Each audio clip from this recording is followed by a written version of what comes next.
Good evening and welcome to the Maple Plains City Council meeting. It is Monday, October 28th at 7 p.m. Please stand and join us for the Pledge of Allegiance. I pledge allegiance to the flag of the United States of America and to the republic for which it stands, one nation, under God, indivisible, with liberty and justice for all.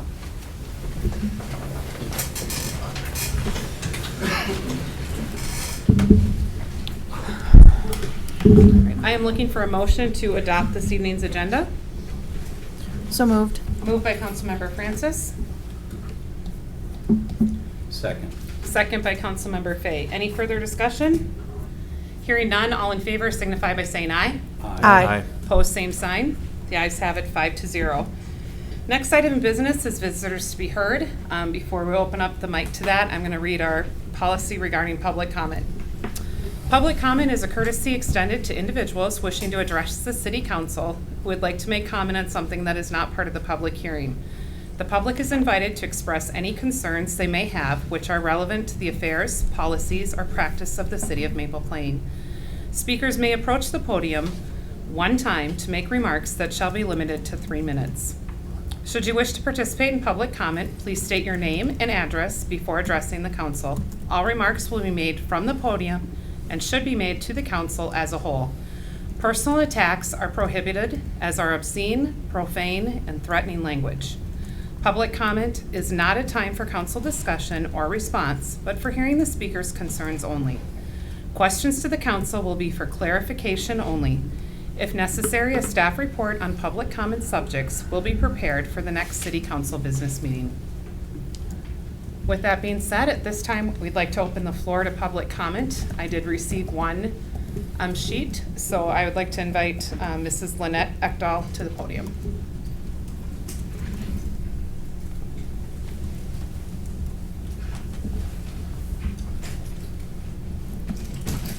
You might need to pull that mic down, sorry. Oh, is it on this time? It should be on.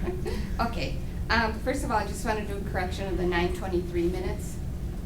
The spelling of my last name, sometimes it's nice to be incognito, but Yep. it is spelled Ekdahl, E-C-K-D-A-H-L. And then Danny Mooney is Dean Mooney. And then I'm really interested in, and I thank you, council, for all the work that you've done with the issues with Collision Corner. And my desire is really for you guys to have a resolution, a peaceful one, and I see both sides of it, and I read it, and I don't really understand all of it. But thank you, and I hope that everything works out good between you two in supporting it. We need Kurt. That's all that I want to say again tonight. We were stuck once in Colorado, and he sent a truck down with a van to switch out cars for us. And then my husband has such an old pickup with so many holes in it that he needs loving care on that pickup truck. So that's kind of like a comical thing, but we need Kurt, and a lot of people use him for business. And so I just want you to know that we do have support. I support all of you, and besides Collision Corner. That's all I'm saying. Thank you, Mrs. Ekdahl. Is there anyone else today to speak for public comment? Please come to the podium, state your name and address, and you can give your completed form to Administrator Colander. I apologize, I don't have a completed form. I got the handout for the public comment, but I didn't see Okay. the instructions for that. I can take care of that during the meeting or whatever. Perfect. This is, I'm John Ressler, 3683 North Shore Drive, Orono. I am completing the development at 1701 Bacon Park Road. Madam Mayor, council members, staff, thank you for taking the time to hear me tonight. I just want to bring attention, I've tried to get through that project. We've had some challenges with soil corrections and things like that that have come up, but just wanted to bring to attention a bill that I had not received regarding observation of our project, and it was a large one. It was anticipated to be closer to $10,000 for observation. I know it's hard to tell how that's going to end up. It ended up being closer to $43,000 in observing the project through contracted work by Bolton and Mink. And I think the biggest concern that I have, council, is that I have not received any of those statements during those several months that passed, and it wasn't until I brought it up, asking the city if there was any outstanding invoices, because there was a previous instance in the spring where there was not invoices being sent, that I found out I had a balance and immediately took care of it on site. Corrected the address to make sure it was going to the right place, but I still didn't get those bills. The problem is, it didn't give me the opportunity to aggregate the hours that were being billed, and in approaching the engineers, I was told that they have essentially complete discretion over how many people are on site to observe the project. This is not necessarily the time to deliberate. I wanted to just bring it to your attention. Madam Mayor, I left you a message on your voicemail this week. I know it's a busy time. I would welcome to have some discussion to see if we could find a way to get it worked out, because it does put me in a difficult place several months later on. That's all I have. Thank you, Mr. Ressler, and I did receive your message Yeah. Friday when I got home from work, and then was Okay. preparing for today, so It's I a will busy follow up time. with you. Right. Thank All you. right, thank you. Staff, can we add that to future workshop for updating the council, and we can have a discussion? All right, and then someone will follow up with Mr. Ressler after. All right, thank you. Is there anyone else to speak tonight for public comment? All right, seeing no one else, we will move on with our agenda. Next item of for visitors to be heard, not public comment. We're not doing a public hearing. Next item of business is our consent agenda, and I'm going to turn that over to our administrator because there have been some changes sent in ahead of time, and we will go over those before we talk about the consent agenda. Thank you, Madam Mayor. There were some changes made to the council workshop minutes on 9/23, some grammatical errors. The 9/23 special meeting for the public hearing added that Councilmember DeLuca's reasoning to table the discussion was also to consider the feedback from the hearing. And then there was some spelling corrections as well that Ms. Ekdahl had pointed out. The minutes for the October 15th special meetings for the strategic planning, I added into the minutes that for the City Hall development that staff are still doing research. No decisions have been made by the council at this time. And then to clarify on item H, I meant to say 20 hours, not 25 hours. Thank you for those corrections and notes. So with those corrections in the update, looking for a motion to approve the consent agenda, items A through H. Mayor, could I pull consent agenda A? Yes, you may. Okay, there's been a request to pull item A. Any others? Okay, with that, I'm looking for a motion to approve consent agenda items B through H. I'll make that motion. Moved by Burek, Second. second by Francis. Any further discussion? Hearing none, all in favor of approving items B through H, please signify by saying aye. Aye. Opposed, same sign. All right, carries 5-0. Councilmember DeLuca, minutes from 9/23/24 workshop. Just a technical clarification. It was, as a member of the Fire Relief Board, it was not the Fire Relief Board that recommended the 4,300. It was the membership of the Fire Commission. Just a subtle difference. Of but- the Of the fighters. department, the fire firefighters department. members. Yes. Yeah, not fire commission. Not the Fire Commission, excuse me. The Fire Department membership recommended the 4,300. And Councilmember DeLuca and Councilmember Francis sit on that board as the city Yes. representatives. Okay, thank you for that clarification. Anything else regarding the minutes from September 23rd?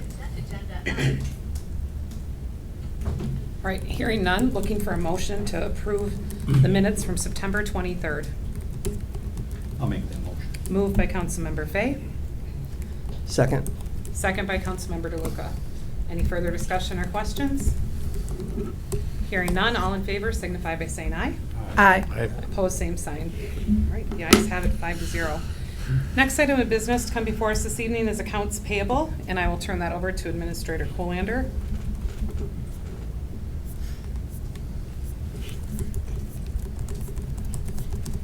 Thank you, Madam Mayor. Just to head off some questions that have been asked since the packet went out. There are several refund for overpayments listed in the accounts payables. When a house sells, the title company pays for the bill that is currently owed and then estimates the final bill, which is usually more than what is needed. So that's what those refund payments are for. There is a invoice in here for Viking Sprinkler for the old Bumps property on Industrial Boulevard. Excuse me. There was a water line break this summer. We ordered the work to get done, so it got fixed. The contractor sent the bill to the owner. The owner has not replied, so I said, we'll pay the bill, we'll collect it from the owner. In the future, we won't arrange that. We will let the owner arrange that, so we don't have that issue. So that's what that one was for. But we technically haven't paid the bill, have we? Not until Not after until it's tonight. approved. And so with the accounts payable that we're recommending approval for, the city ACH of $21,381.45, city bills of $232,353.15, and the third payment for the 2024 street project of $1,228,662.39. So it'll be a grand total of $1,482,396.99.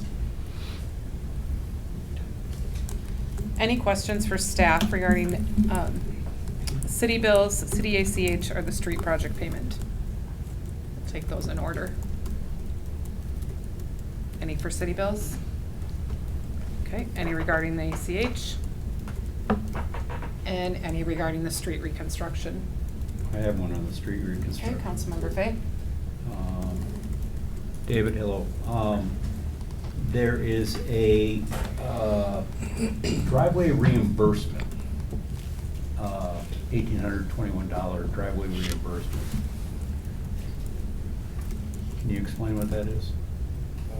Is that in the, that's What page are you on? Oh, of the packet, page 32 of the packet.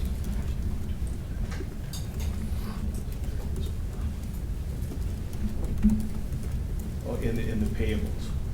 Yes. Yeah, it's So part of what that is we had a property that had, so as part of the street reconstruction, we go back so far, saw cut it, put our aprons in, and then we have a patch on the driveways.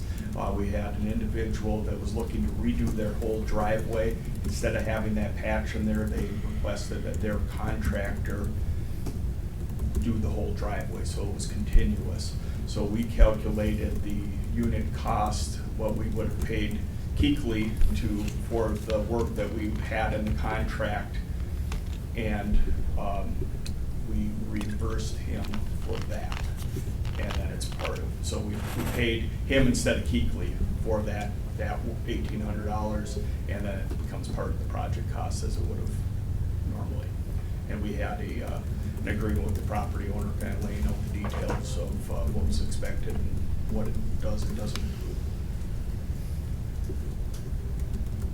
Thank you. Any other questions, Councilmember Fay? No, not right now. Any other questions for Mr. Martini regarding the street reconstruction? Okay.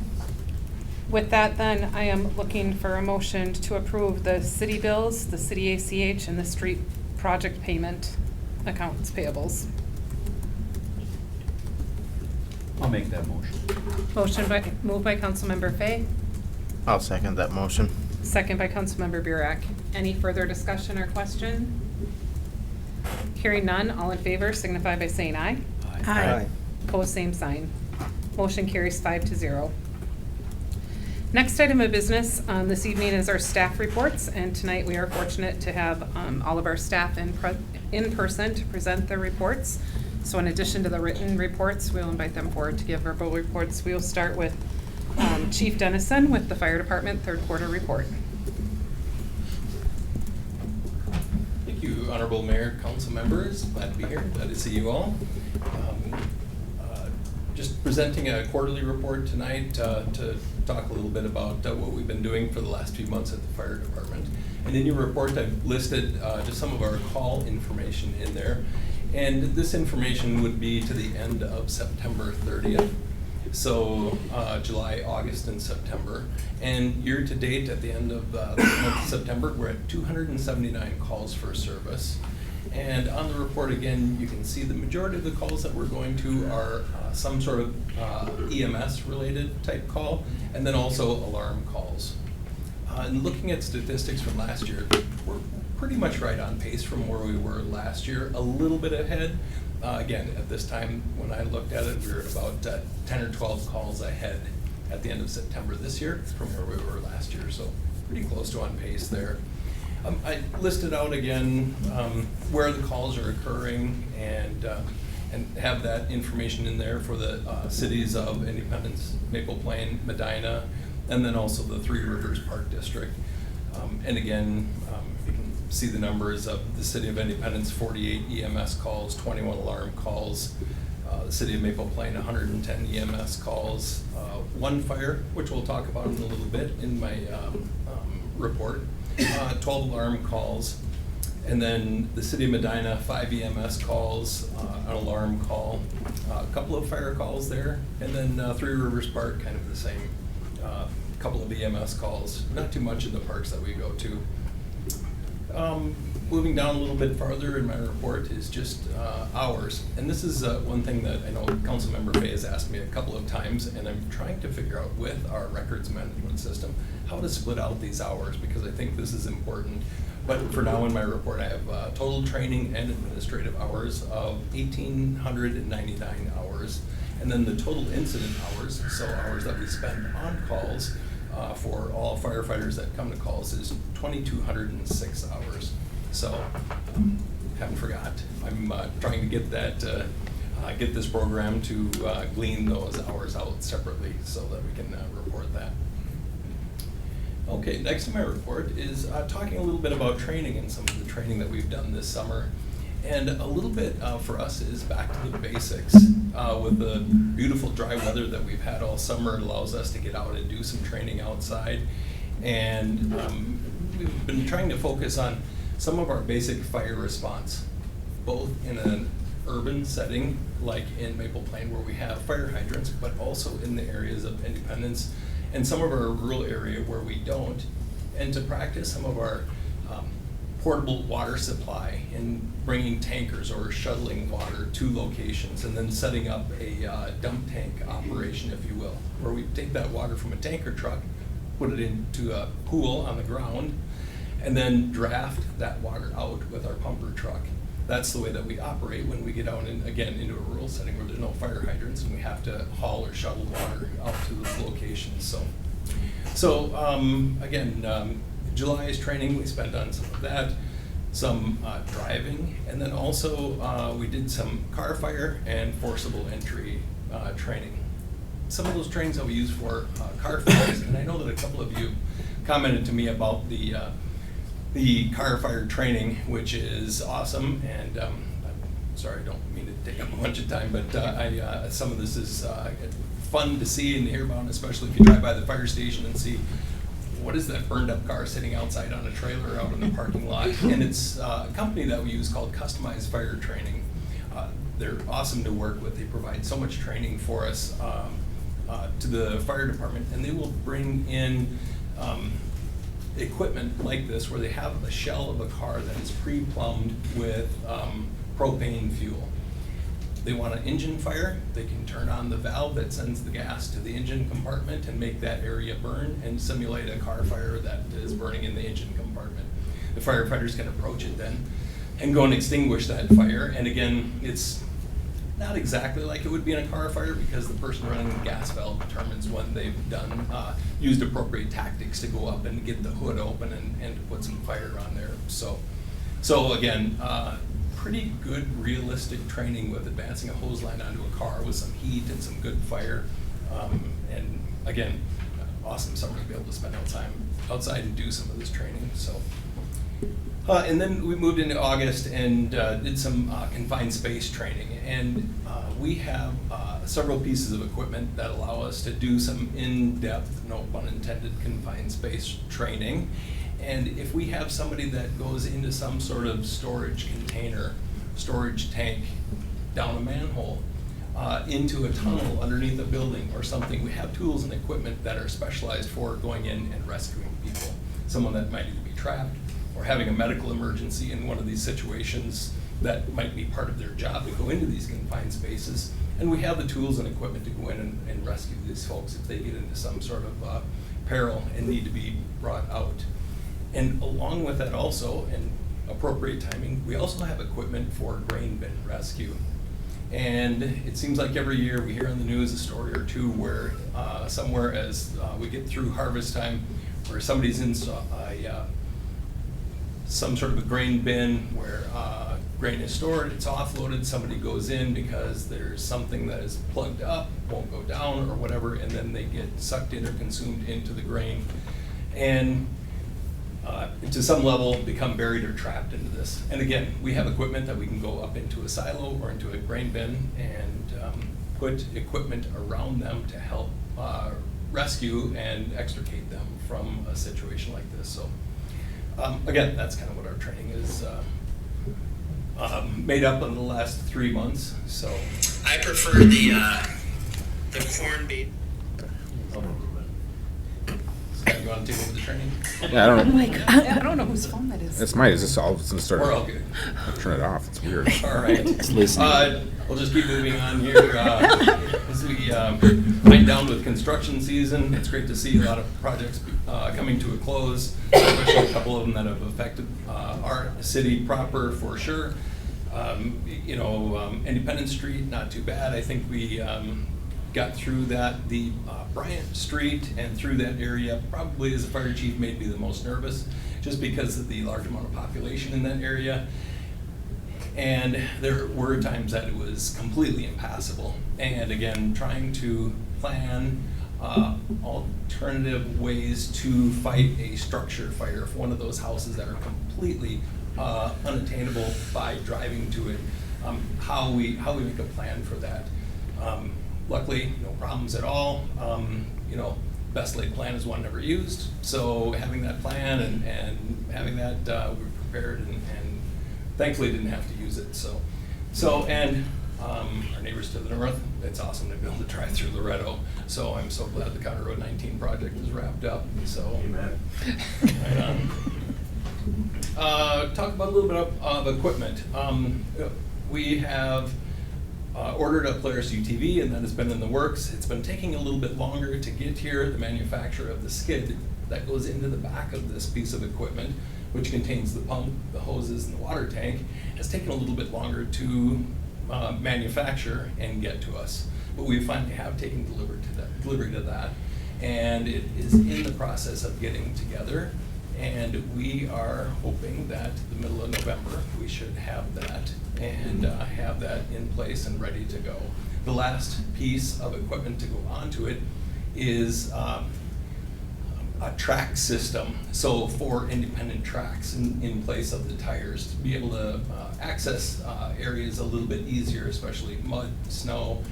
We'll have that set up so that we can access off-road a little bit easier with a 4 independent track system. That's the last piece of equipment to go on it, and then we should have it in-house. The backup generator that's behind the fire station, that has been in a state of disrepair and not functioning, and we've connected with the company that does the repair work for the other city generator. And just as of this last week, they have gotten that up and operational. So our red generator behind the fire station, again, is operational, and I feel confident as we move into the winter season. Thankfully, we made it through the storm summer season with not much problem, but we have a backup generator that's now working and functional, and a great company to work with that we already use as a vendor. So nice to have them here to work with them. So last thing on my equipment is Our Tahoe, the Chevy Tahoe, it's a red Chevy Tahoe.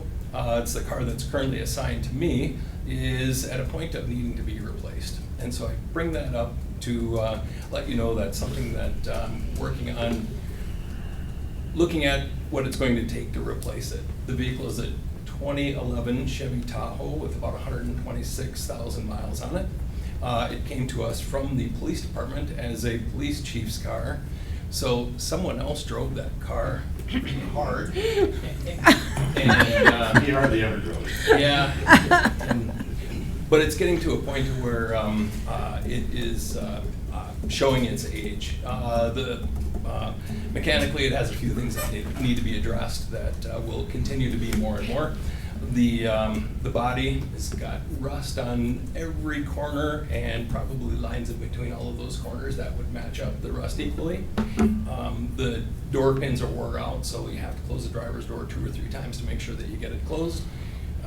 And it's just, it's showing its age. But also knowing that we are at a position of talking about a merger with another fire department, it's something that I want to look at and discuss with the West Suburban Fire District to see how this plan works into an overall plan. I talked with Chief Luer a little bit, and much like we had the discussion with the grass rig, and it's a piece of equipment, when we decided we needed to have the grass rig, we had some of these same conversations. And those conversations were, is this the right time to be buying a piece of equipment? And so checking with the about the grass rig, and that would be yes. If there's a merger with the 2 departments, this is a piece of equipment, the grass rig, that would stay in our community, would stay in our fire station to serve this area because there's a need for it here. The same is true with the Tahoe, and it's something that I talked with Chief Luer about, is that they have vehicles for their current chiefs there, but in taking this over, that is a vehicle that would be used in the same fashion that it is today. So as we go forward, and this is something that I will bring up further at the Fire Commission meeting and talk about further as to how we want to proceed with this, but just wanted to let you know where we're at with that. Personnel. Personnel count is currently, we're at 21 firefighters. We have 2 people that are on light duty currently yet, and improving every day, so that is great. One other thing of personnel I just wanted to highlight was the Hennepin County Fire Chiefs Association, which I'm a part of and attend their monthly meetings regularly.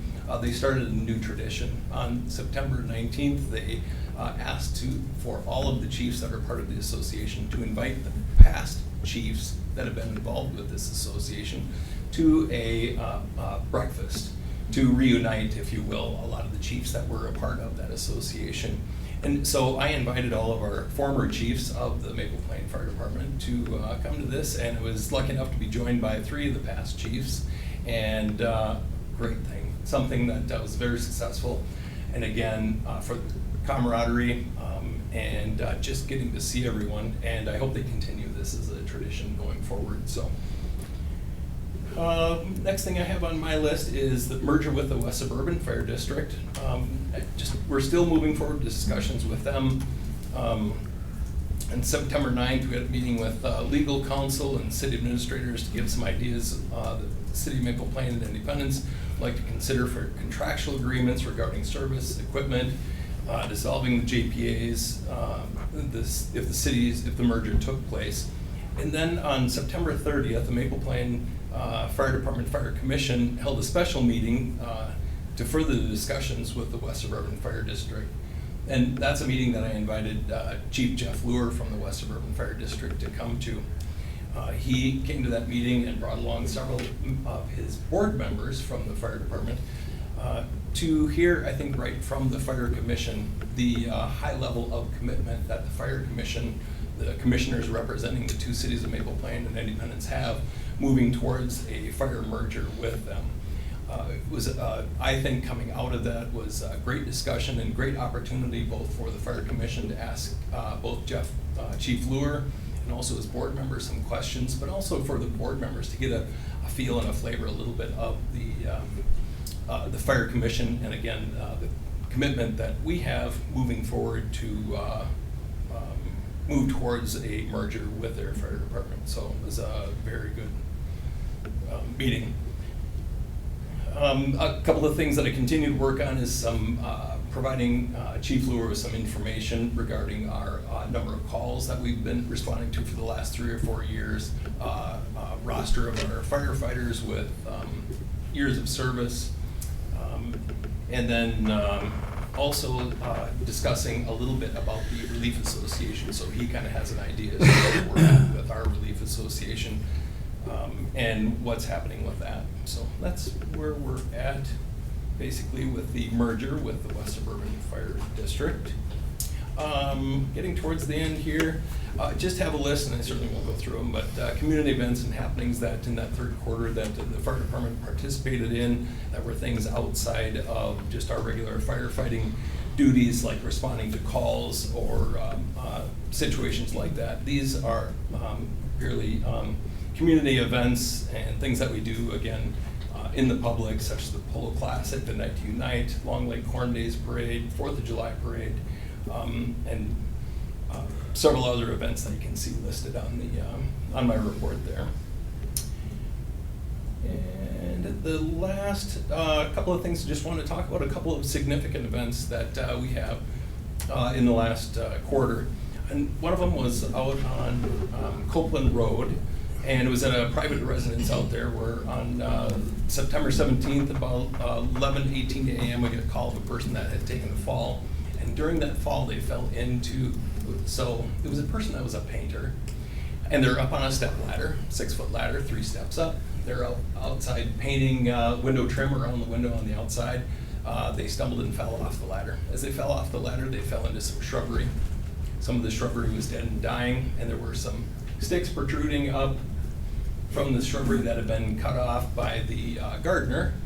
And the painter fell on the stick, and one of the sticks went into her leg about this far inside, just above her knee and the inside of her thigh. And got there right away, and she was doing remarkably well for what she had suffered. But nonetheless, due to the nature of the injury, we had a helicopter come out and transport her to the hospital at HCMC downtown in Minneapolis. Again, she was alert and conscious the whole time, very good spirits, minimal bleeding, and it was, other than really needed to get to a hospital and see a surgeon, wasn't a whole lot that we could do. So I was Looking at thankful that people's she- faces, next time you might want to do a disclaimer. Yes.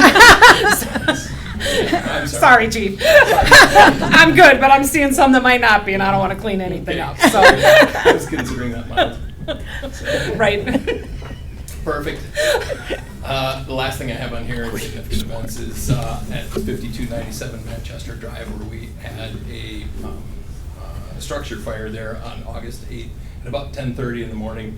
And this is a call that came in to us as just basically smoke inside of the garage.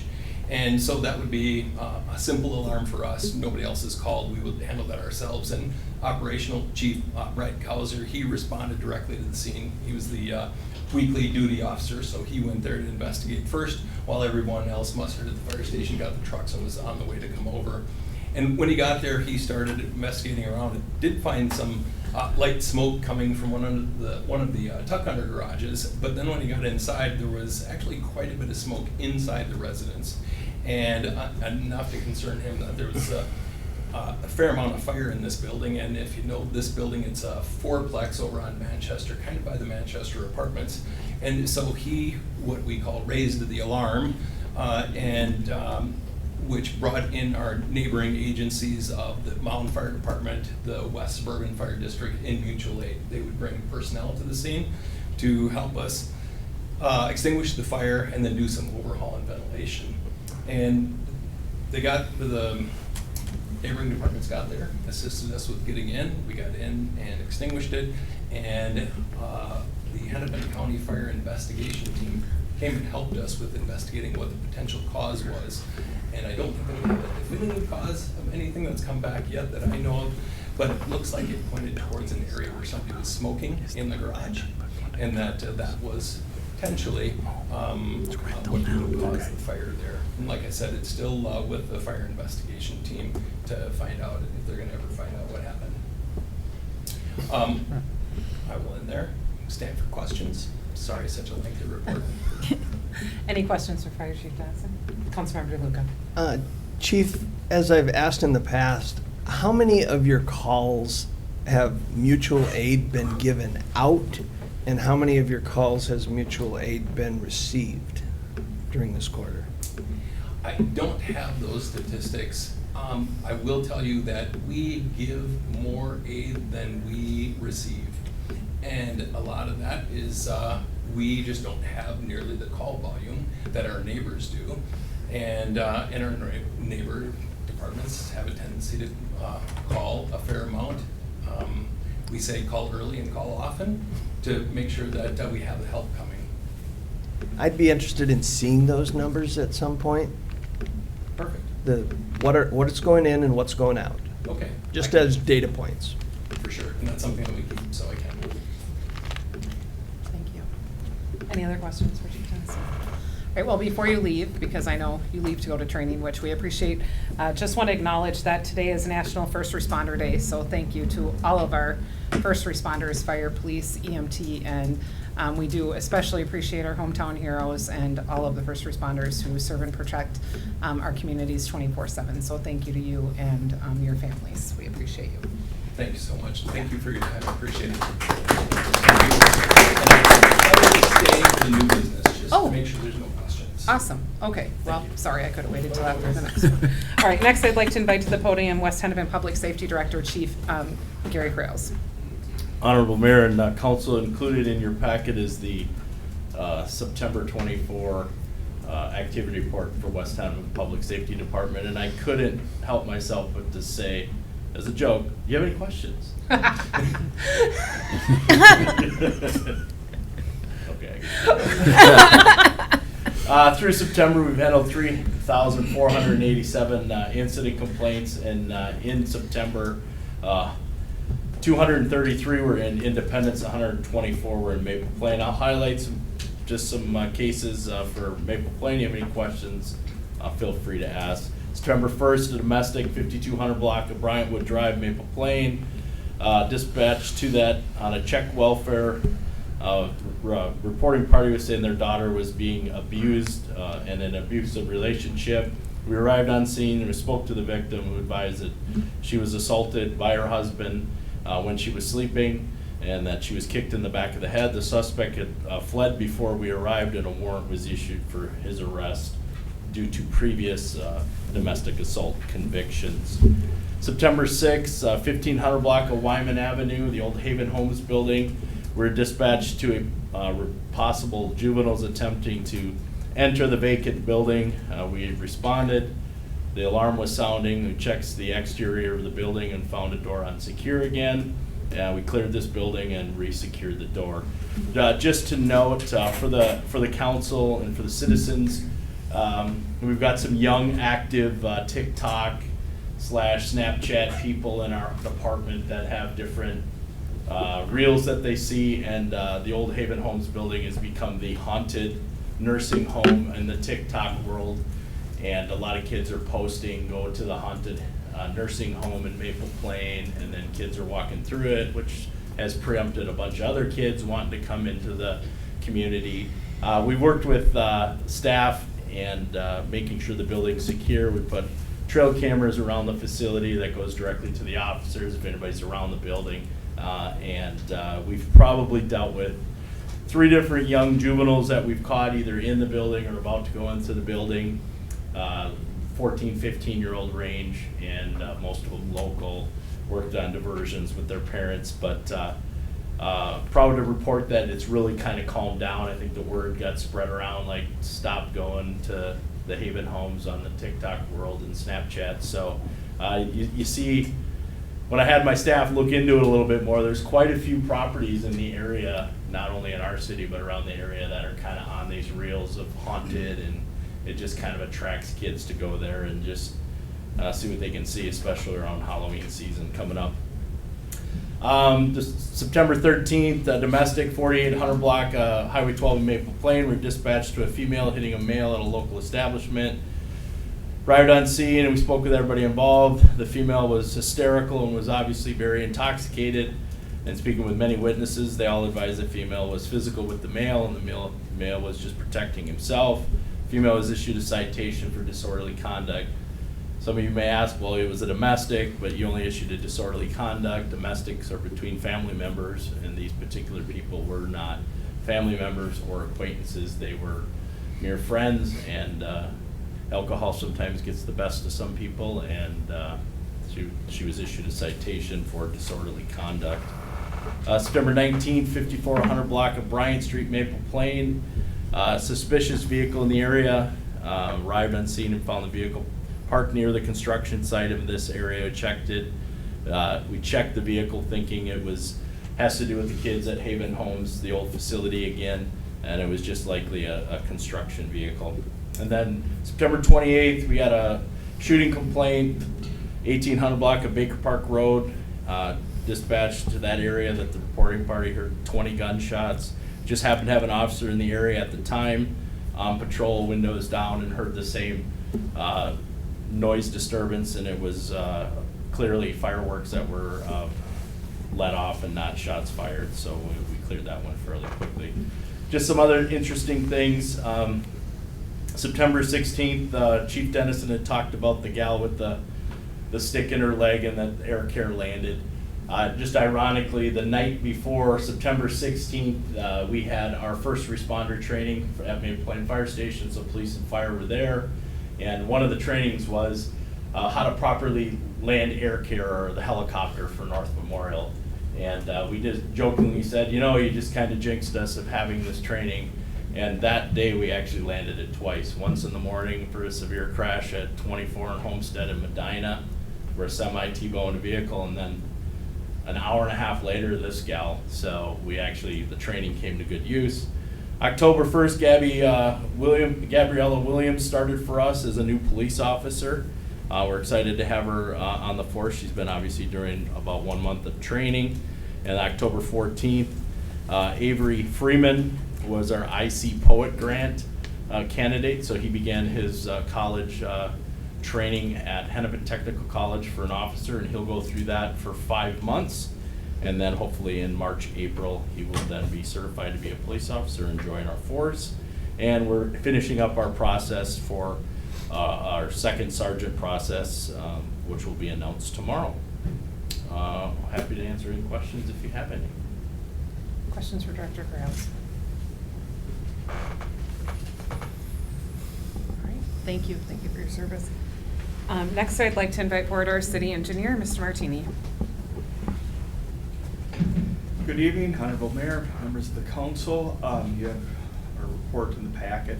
For the most part, the things that are in here are things that you've been involved with and are well aware of as we've been moving along. Noted that along the way with the County Road 19 projects, we've just been monitoring the progress of that, and has been a lot of coordination there. From time to time we've interacted with the project team just on various questions as it relates to Maple Plain, but that, as was noted earlier, is coming to an end.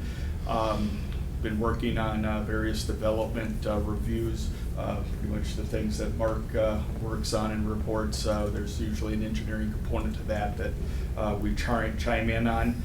We've had some ongoing work related to the lead service line inventories that were required by the city. We're to the point where the initial notices have gone out, the initial inventory has been done. There'll be some follow-up now with some of the services that were undetermined as far as what types of material they are. So that'll be something that'll be ongoing here for a little while.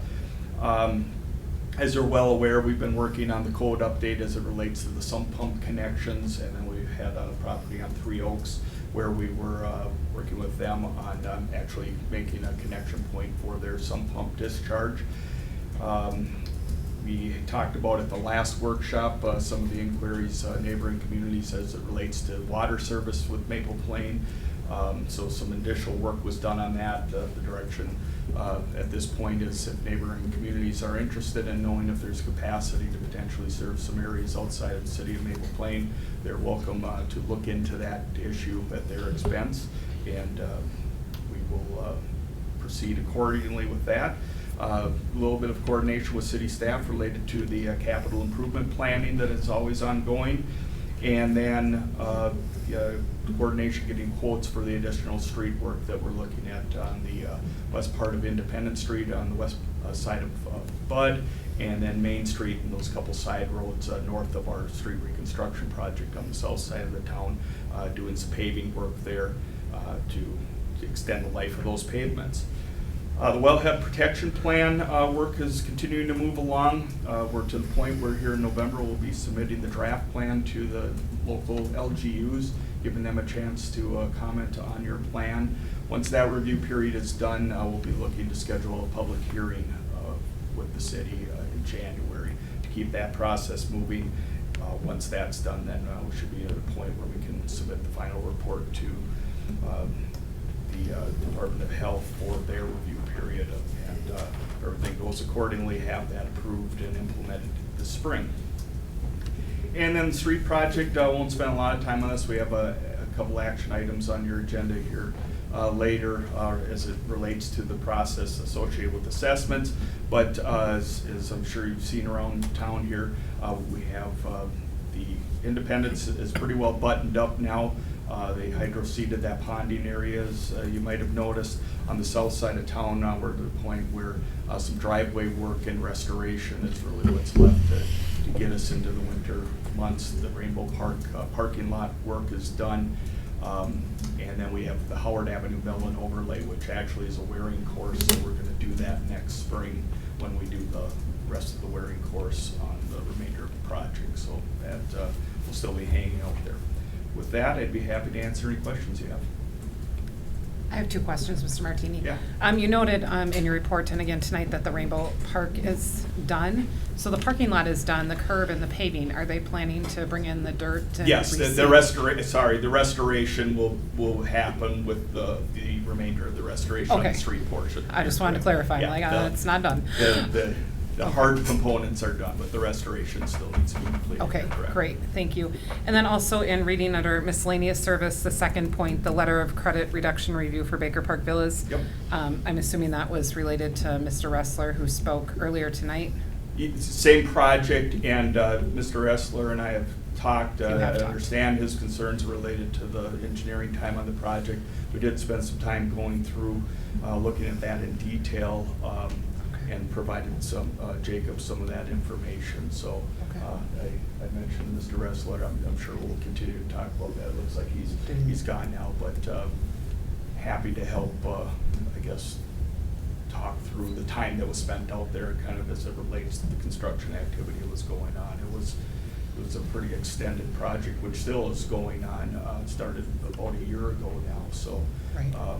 like I say, we've spent some time going through in detail the time associated with that. We'd be happy to provide that and have that discussion as Okay. you see fit. All right, thank you very much. Yes. Any other questions for Mr. Martini? All right, thank you for being with us tonight. All right, next we'll hear from Public Works, Mr. Hofflock. Good evening, Honorable Mayor and Council. Sorry for missing the previous meeting. It's been a pretty busy summer with the street improvement project and some of the bigger projects that we've had going along with that to keep us busy. We've just been kind of getting ready for Party in the Park and spreading wood chips in the playgrounds. Next summer we'll do the Bryantwood and Meadows Park. This summer we did Veterans and Rainbow. And then getting the ash trees removed in the parks from the EAB. We got all the ones that I can cut down, and then there's one more round that will be removed this winter in January. And then next we'll move on to the right-of-way ash trees. For Veterans Park, we've been painting the bathrooms and epoxying the floors. That is all done now. Unfortunately, it wasn't complete for Art in the Park, but it'll be easier to clean up going forward, cleaning up messes and vandalism with the painting, and it looks a lot fresher too. And then the willow and poplar restoration, we scraped and leveled out a couple inches of gravel and cleaned up the ditches with the equipment that we have. Looks a lot better for the time being, although we do not have the correct equipment for this kind of work, and we'll still need to try and get something going forward for maintenance on building up that road on Poplar. Completed all the stump grindings from all the ash trees that I had removed in the last couple of years. And that went pretty good. That was the first time that I've done that, but it saved the city a lot of money, so that's something that we'll do going forward, just with rental equipment. And then just recently finished up the fall hydrant flushing and the street sweeping. That was just completed the last couple of weeks in Water Shoots. And then we also winterized the Meadows Park irrigation, Veterans Park irrigation, and the bathrooms. It was completed by Advanced Irrigation on October 17th. And then worked with the water tower cleat and coat and Bolden Mink on the water tower maintenance. The last time we had to isolate the tower, so you guys know there was main breaks on Main Street East. People Service ended up paying for it. We worked with Bolden and Mink this time on coming up with a plan of operation for isolating the water tower to minimize any issues. We followed the plan, still ended up having one break, but it wasn't quite as bad. Water tower looks good. And then for the next quarter, just have insulate and paint the well house number 3. It was recommended by the Department of Health in our last sanitary survey. Working on more chemical feed parts and fittings in the water plant to reduce more chemical feed issues like we've had in the past. Setting up the sewer jetting and televising for the year, everything north of the tracks. And then working with Jacob on the water and sewer budget coming up here for the next year. And continuing valve exercising, manhole inspections, and setting up more water meter change-outs to slowly transition over to the new cellular endpoints. And then in the near future, get the flags down, holiday decorations up, the plows and sanders going, and try to suck up as many leaves as we can. So that's all I have for now. If you guys have any questions. Any questions, Mr. Adlock? Thank you for being willing to try new things and to save the city money. Appreciate it. All right, thank you. All right, next we'll hear from our city planner, Mr. Altus. Yes, thank you, Honorable Mayor and Council. I was going to try to go short, but then Rick went so long, I'm going to try to beat him. So, no. I got the timer. Mayor and Council, most of these items you're familiar with as well. We've talked about some of these. I'll just give a couple of key highlights. We have a couple of projects that are coming through the city for review right now that are new projects. One of those that's notable is a 58-unit apartment building at 1741 Bud that is anticipated to be heard at the Planning Commission in November. We also have a minor subdivision at 5370 Highway 12, which would split conceivably the largest piece of undeveloped land in the city off of that industrial site, which is a mixed use, has a mixed use designation, and so that's also going to be considered at the Planning Commission meeting in November. Outside of that, we continue to get interest and a lot of questions on 1800 Pioneer Creek Center Road, which is the old Wink site. For a number of years, it's been vacant and kind of has come and gone in waves of interest, but we're into, I think, another kind of peak wave. We've got a couple of people that have asked for information relating to types of uses and actually thrown out some uses that they are considering at that site. So we'll see where that goes. City Attorney and I worked on, along with City Administrator, the cannabis ordinance amendments. We will be considering some ordinance amendments based on recent statutes that have come through the legislature relating to cannabis. And so we're trying to just adjust our ordinances to reflect those changes to the extent that we can. And there's some zoning items that are going to be considered with that. And then lastly, and to no surprise, we Gary talked about the 1520 Wyman Avenue building a little bit tonight. The city administrator and I actually had a meeting on that building. There's another group that has come forward interested in that site, and so we'll kind of walk them through what that entails and try to see if they want to move forward with any kind of proposal for that. So with that, I'd be happy to answer any questions. Questions for Mr. Falkus? All right, thank you for your work. Next, we will hear from Administration and Finance, and I will turn that over to Administrator Colander. Thank you, Madam Mayor, members of the council. Some things in my report have already been discussed. The Rainbow parking lot looks really nice once they get that dirt work done. The Independence Street and Main Street Mill and Overlay project, we should hopefully be starting first week in November. Is that what we're hoping? Next week or following. Okay. week, yeah. Rebranding committee has been working hard at narrowing down some logo designs for review. We've selected Civic Plus as the website provider that we'll be working with for the new city website. Early voting is running strong. We've had a lot of voters. How many today so far on the ballot counter? 175 direct balloting votes have been cast so far since the 18th of October. We had 80 absentee ballots, and 77 of those were Haven Homes voting. We've set the canvassing for the election for November 12th, thank you, at 5:30 p.m. That's when the council will certify the election results. Staff and council held a follow-up strategic planning alignment meeting on the 15th to review our 2-year goals, so we'll be working on that and figuring out deadlines for that timeline.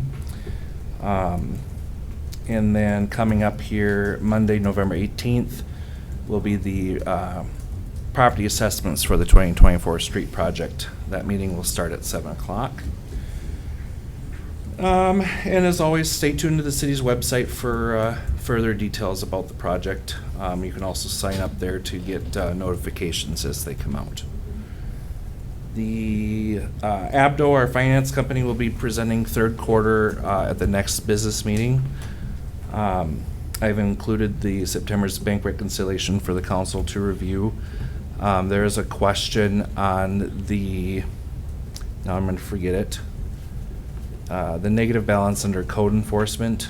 We are looking into that. It has something to do with 2023's audit numbers and escrow accounts, so we're looking into getting that fixed. I just did want to also say too that we have gotten all of the escrow accounts pretty much figured out for the most part, and we'll be sending escrow statements out on a regular monthly basis. I'll stand for any questions. Any questions regarding administration and finance report? All right, thank you for your work.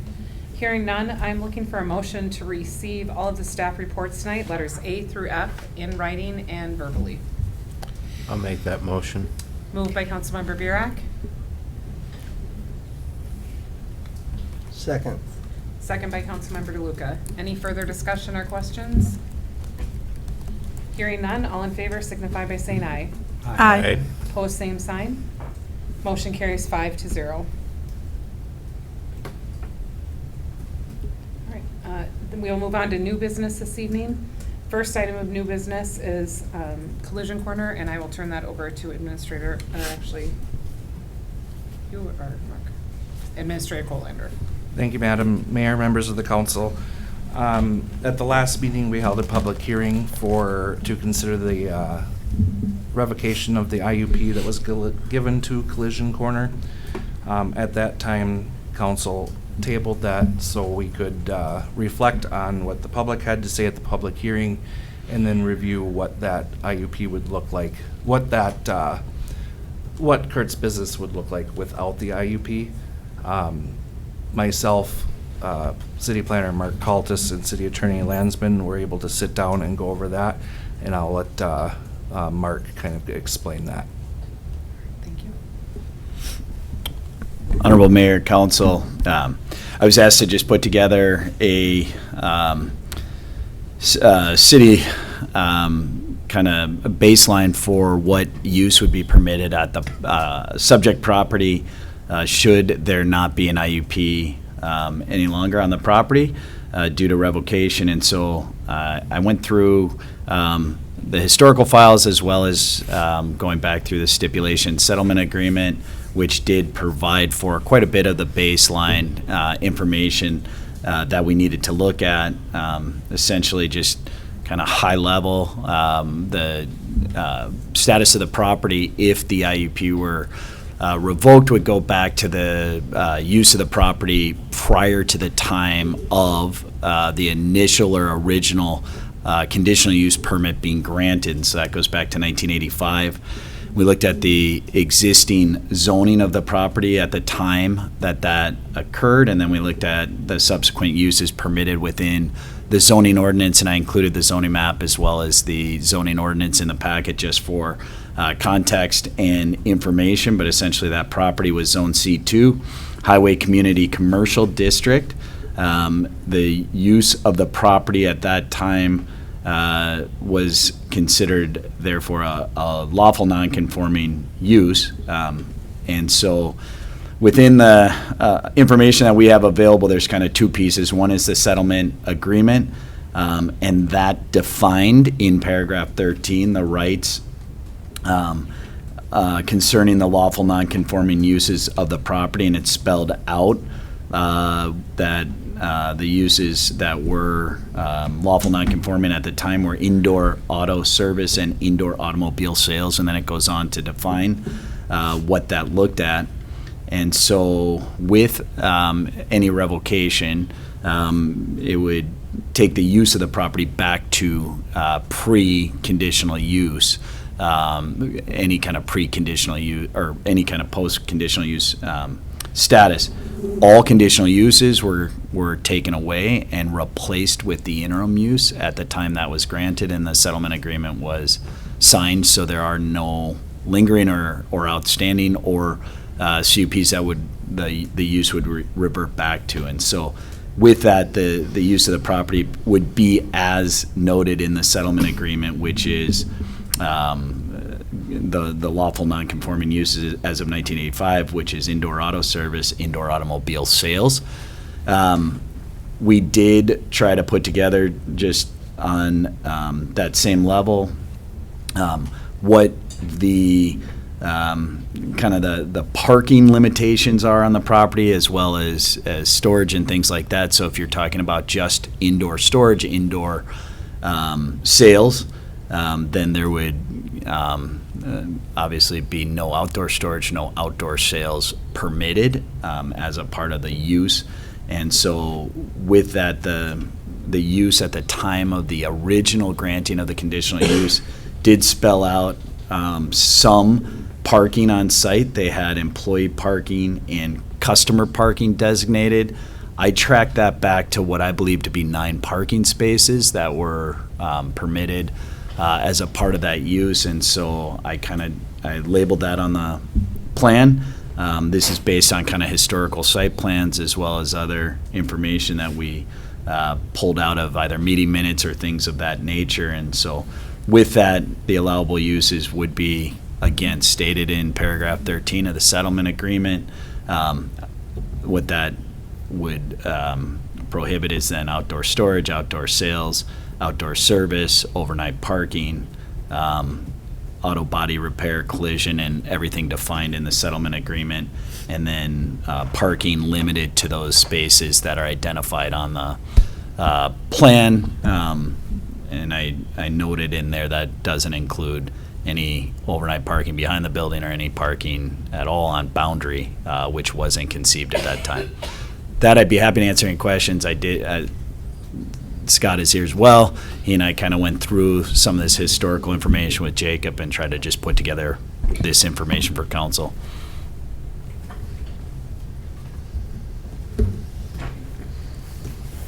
Any questions? Councilmember DeLuca.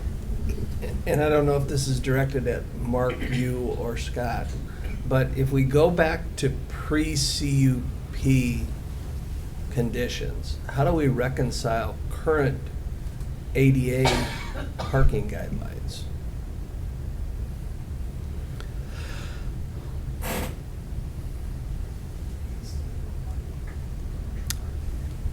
Yeah, I guess I don't know that I'd have, I mean, we could think about that a little bit more. I don't know that I'd be able to give an answer. I mean, I think what we're talking about is that I don't know if the 9 spaces means that you can't have one of those be ADA. I mean, I think we try to just piece together what was there at the time the original conditional use was granted, and that becomes the lawful nonconforming use of the property. And so I don't know if I don't know, we probably have to talk about more how does that address ADA requirements which weren't in place at the time. Right, I mean, remember that legal nonconforming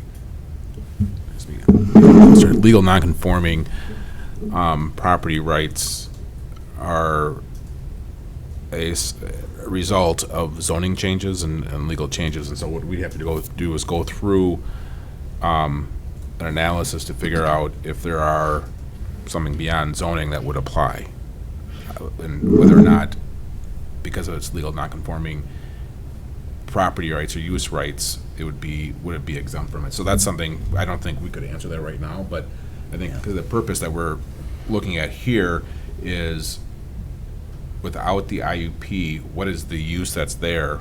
We don't quite have the. That's more of a detailed question that we can address later on. Thank you. Councilmember Fay? Well, I'm more concerned about how we got here today. We had a public hearing several weeks back in which we were going to consider the revocation of the IUP. But moments before that meeting, information was forwarded to the city and to us that showed that they were in compliance, albeit late, they were in compliance, and we couldn't make a decision on the revocation of the IUP at that time until we did a couple of things. Number one, confirm that what they did met the criteria set forth, and then there was one more prerequisite, and that was we had asked staff to put together what would it look like if we revoked the IUP. But we all knew what that looked like because it was spelled out in the legal document that you and Councilmember DeLuca and Collision Corner put together last year. So That was a settlement agreement. Correct, That but- wasn't back to 1985. I didn't know all that. well, I'm troubled. Is the property in compliance today? Landscaping, parking? Have we issued any additional fines to the property because they're no longer in compliance? Or are they caught up? Councilmember Fay, so as far as the landscaping, they are compliant. They have the parking spaces removed on the southeast corner that were required. The parking spaces in the back of the lot also are striped. The only thing that is still not in compliance is the for sale signs on the vehicles. Correct. I noticed that. They were there for a while and then they went. But what brought us here a few weeks back was the repeated non-compliance as far as the parking and the landscaping. But we're compliant today. So are we prepared to revoke the IUP from someone who is technically compliant? Is there any way we can, there's no way we can put a tighter leash on this situation, correct? I'll defer to Scott on that. The legal agreement is the legal agreement. Correct. There is a interim use permit resolution that was approved by the council and a settlement agreement. That's the leash right now. And in there, as you could see spelled out in the resolution, it followed the process that was there. It was violation, second violation, and there's third violation, there's penalties involved, and it's all spelled out. So Have the penalties been paid? So we're gonna consider the revocation of an IUP because the for sale signs are not on 11 cars that are on the Boulevard of Highway 12. That is the decision before you tonight, yes. Has staff had any discussions with Collision Corner about that Um, violation? But we're trying to understand what it is. But have there been any discussions about that with them? My last communication was with Elizabeth via email, in which I addressed that. And she had said that they were getting test driven often, but they'll make sure that they get the signs back up. And that was on September 24th. Is there any indication that those cars are actually for sale? Or are they just There's- 11 additional storage spots? There would that be- continually keep rotating? There would only be allowed 10 10. in that spot, but no, because there's no for sale signs on there, so it could just be parking for all I know. So theoretically, you could go there tomorrow, and the only thing you could cite them for at that time would be the fact that there are no for sale signs on the. At this point, there are no more citing. We've already cited once. We've already cited twice. The decision now is up to the council whether we revoke. And if the issues still remain, or if there's issues that get brought up again, it'll come before the council again Okay. to revoke. There will be no more. There will be no 1, 2, 3 strike. It'll One, just be- 1, 2 has been done. Got it. We're at 3, and it stays at 3 for, what was it in the 2 settlement, years. a year or 2 years? I believe it's 2 years. 2 years. That's the leash I'm talking about. Yeah, and again, that's all spelled out in the settlement agreement and the IUP resolution. The short leash. Well, in the settlement agreement was an agreement between Mr. Correll and the city, and there was multiple days that we spent in mediation and in court, and then there was a lawsuit brought against us on November 7th, where we were all named personally. It affected our personal lives, as well as myself personally as mayor, council, and a former administrator. Had personal repercussions because of that lawsuit as well. And it's been, the challenging part has been the missed deadlines and deficiencies, because Mr. Kroll always comes through, but half the time it's 77 days late or longer, and it's continual staff time and a lot of energy, and it's hard. It's really hard. Jacob, when I went out this weekend and looked, from what I could tell, because I can't necessarily see striping in the back, but I'll assume you're saying that's in compliance. The front looked good. I noted that there weren't for sale signs in there. What assurance do we have, or have you had dialogues with Collision Corner to maintain compliance? Because I think the history here has been, looks good for a little bit and then it slips into bad patterns. What assurance do we have as a council that there's going to be continued compliance? Councilmember DeLuca, I just haven't necessarily had direct conversations about that. I mean, the settlement agreement in and of itself is saying I'm going to remain compliant.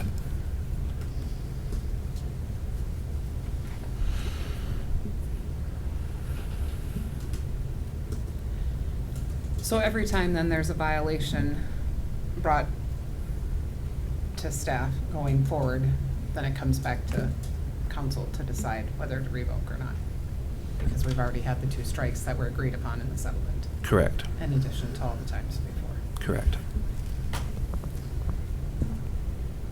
Well, and given that we had to do a public hearing for the revocation of that, I can't help but wonder if we ought to just table this motion to keep it open so that there is some ability to, I'm just thinking of the compromise here, but the ability to keep in front of Collision Corner, the fact that we want to maintain that compliance. Otherwise, if we were not tonight not to do that and then something happened, we'd have to reopen a public hearing to do that, and I'm not sure I want to get into that scenario. Well, and every time we do that, there's more fees associated. More fees and more costs. More time. Administrator Colander? Thank you, Madam Mayor, members of the council, and Attorney Landsman, you can correct me if I'm wrong, but we have satisfied the requirement for a public hearing for the IUP. There will be no other public hearing for the IUP revocation. The public hearing Was held.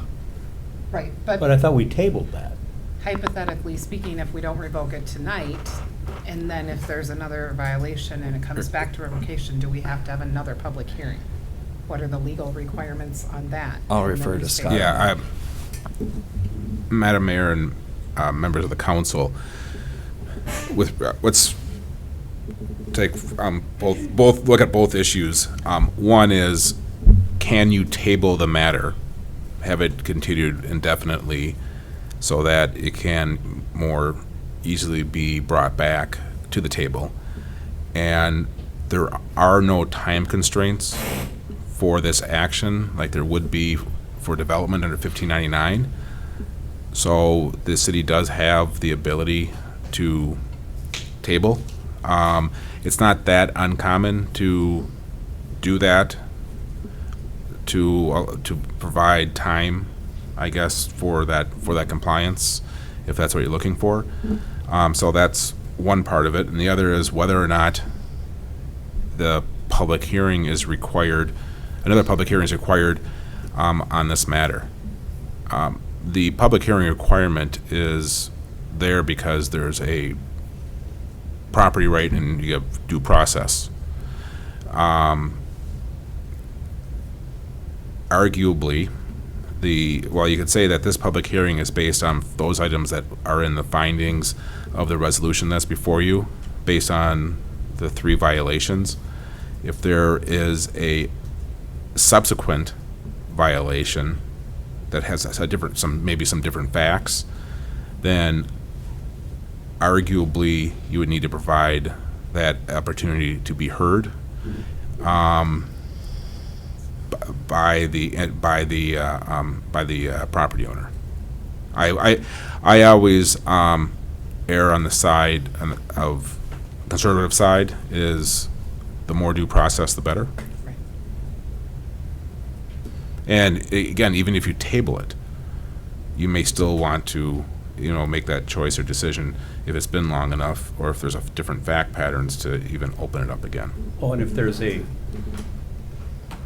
additional violation, that would have to be added to that resolution. If we have 2, now we have 3.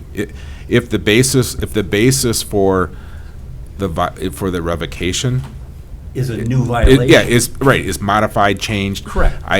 Then the resolution would need to be modified and it's updated, and so that would provide a possible differing fact pattern. That, as I said, I'm not giving an opinion of whether or not that the due process rights are met or not met. Like I said, in a situation where there's a revocation, I tend to opine to err on the side of, on a conservative side, to allow as much due process as possible.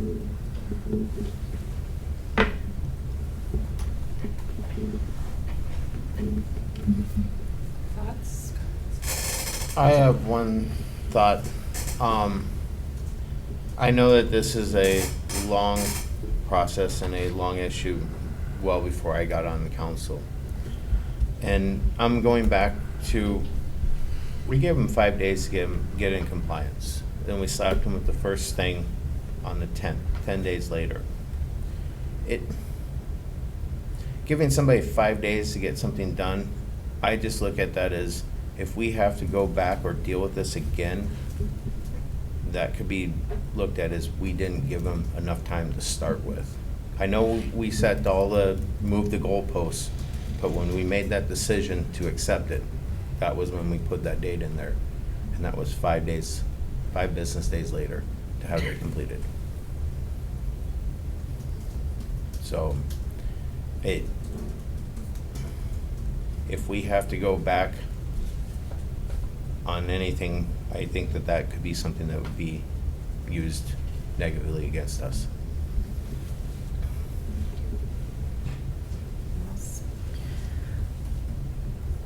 I'm not following what you said. I'm not. The I'm not 24th? following the 5 days either. 24th, we There made, was- or the, let me pull up the exact date, just so I. If I may, I can bring it up. I think that what you're mentioning is that July 24th was the second violation notice, and we wanted him to become into compliance by the 30th? Nope.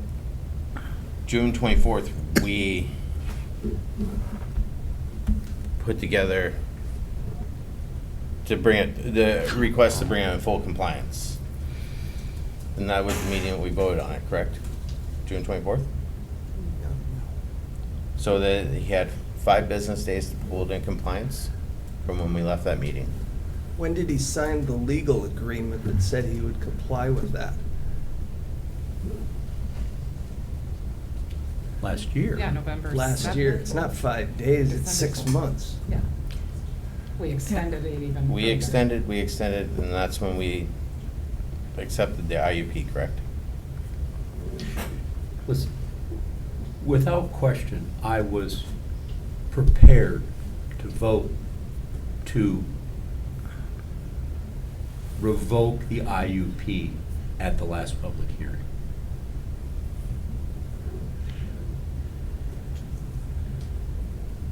The history of noncompliance is comical. But he is in compliance now. That is correct. And I have a problem taking away better than 50% of his lifeblood at this point. But with this short leash, whether it be 5 days or 25 days or whatever, if we reconvene this to consider it next time because of any violation, signs on cars, parking in the boundary, whatever the case may be, I will not have a problem voting to revoke the IUP, which we all know what the repercussions of that are for a business person.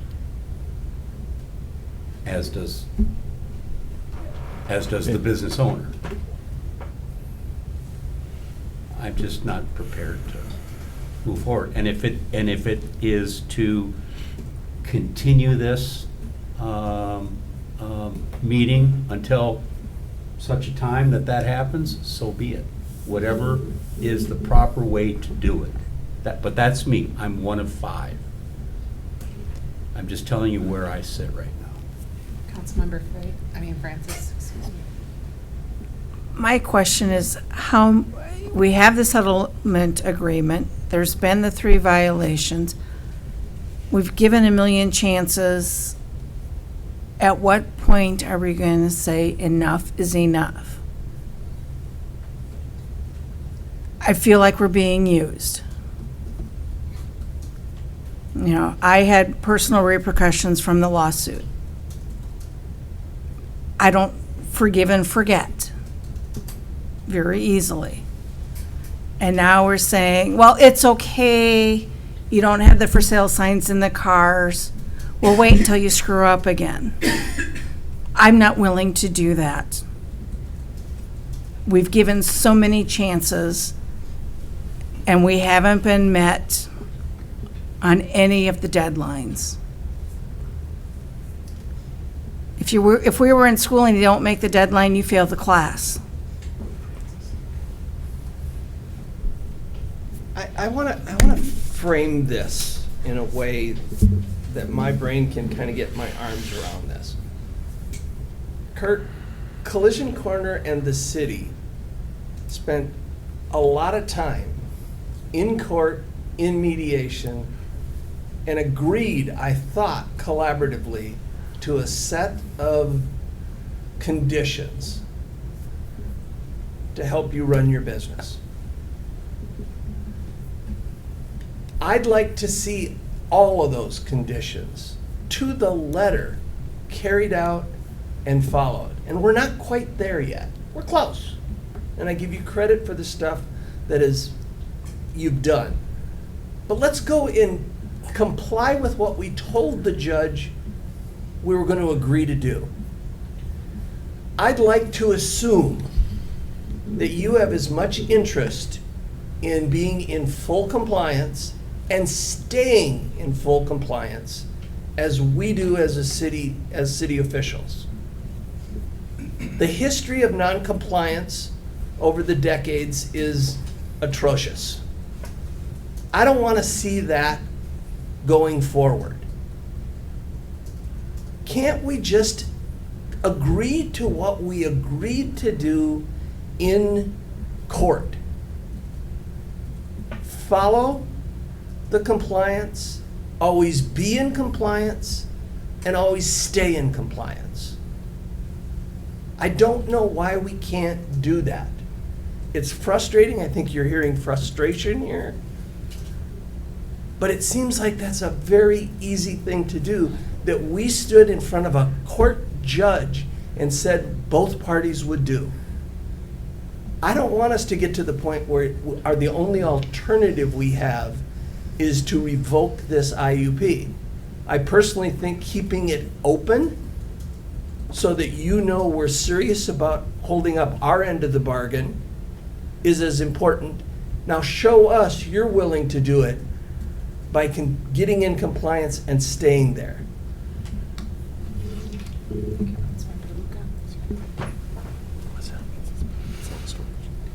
Other comments or discussion?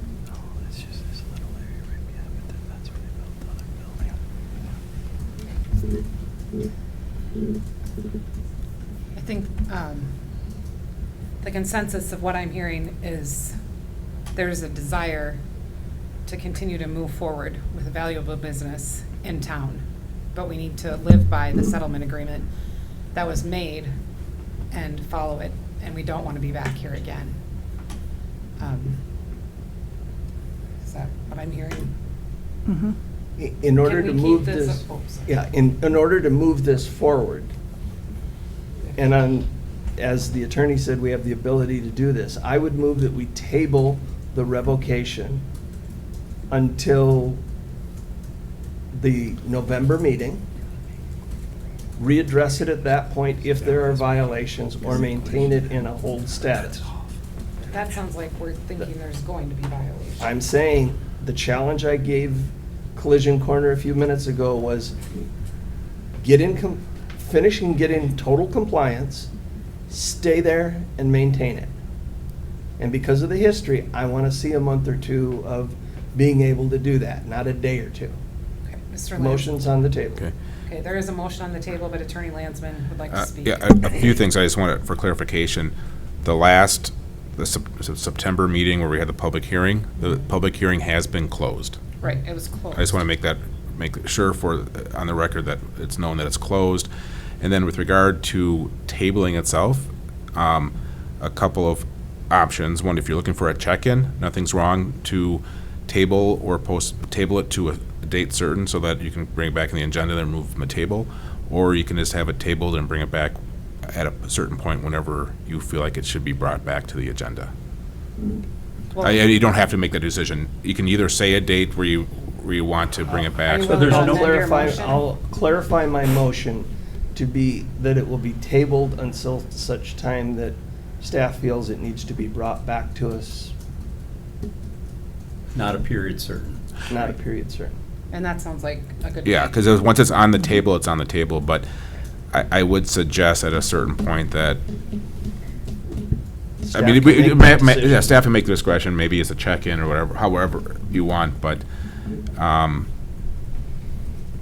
it's not my understanding, it's not being asked to be brought back as an automatic course, it's being brought back if and when needed. If only needed. Okay. And staff will use the settlement agreement to decide if it is needed. So that way everyone knows all the expectations. They're clearly spelled out. They've already been agreed to, both by the business owner and the city. And the other thing I want to clarify too is that the settlement agreement itself, the IUP resolution, which incorporates that settlement agreement, has those objective standards with regards to what needs to be done and and then the violation process, the fines that are attached, and also that the third violation is the revocation. I just want to make that clear for the record. The Well, third that's it. violation. The third violation, Which is Is where the we're rev- at right now. that's where we're at right now. Already. So that's the penalty for a third violation. The I should say, But it has to be voted on. correct. Right. It's not an automatic revocation. Any revocation of an IUP or a CUP under due process rights, as I talked about, requires a public hearing and a vote. And that's why you're here today. Right. And I appreciate what Councilmember DeLuca said as far as, I think we all want to see this succeed, not only for the city, but the business owner. And I speak of this short leash, and I won't be afraid to pull that leash. I second the motion to table the revocation of the IUP to an as potentially needed date, not a period or a date certain. I think the other motion needs to be, or the motion was, is that, Councilmember Lucardi. Yeah. Okay, Made just it. second, I There second you go. his, yeah. whatever he said. All right. So we have a motion and a second. Are there any further discussion, questions, or clarifications? And I would just like for the record to show Collision Corner, please be in full compliance and stay in compliance. It's that simple. Any other comments, questions, or discussion? Hearing none, all in favor, please signify by saying aye. Aye. Opposed, same sign. Motion carries 5-0. Next item of new business this evening is Resolution 24-1028-02, the fire relief joining para. I will turn that over to staff. Page 180 in our packet.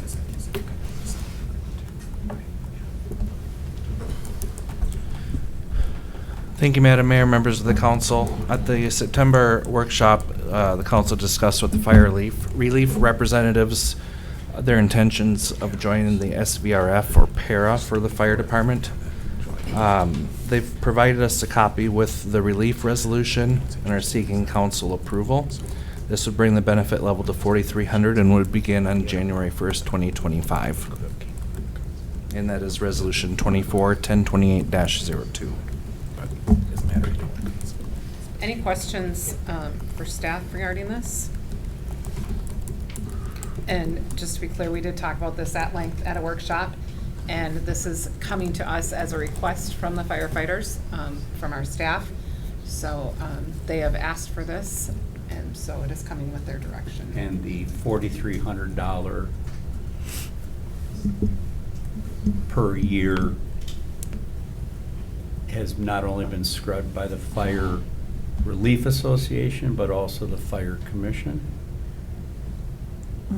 Fire Relief has not talked about the 4,300. Fire Relief talked in terms of maintaining a percentage level at 102%. I think we all are aware what happens if it hits 90. Correct.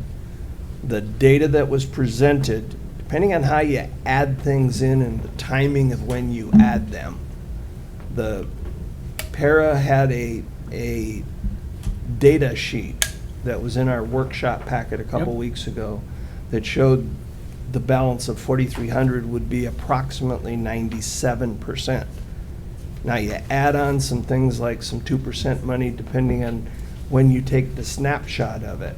There's, as we talked about in the workshop, some risk that we don't maintain a 6% return on investment next year, there could be a drop in that percentage that could approach the 90%. So we're going on some faith that the firefighters have researched that well enough to know that they'll be able to maintain that. And Para does have a history. I feel much more confident in Para returning 6% than Par McKnight did.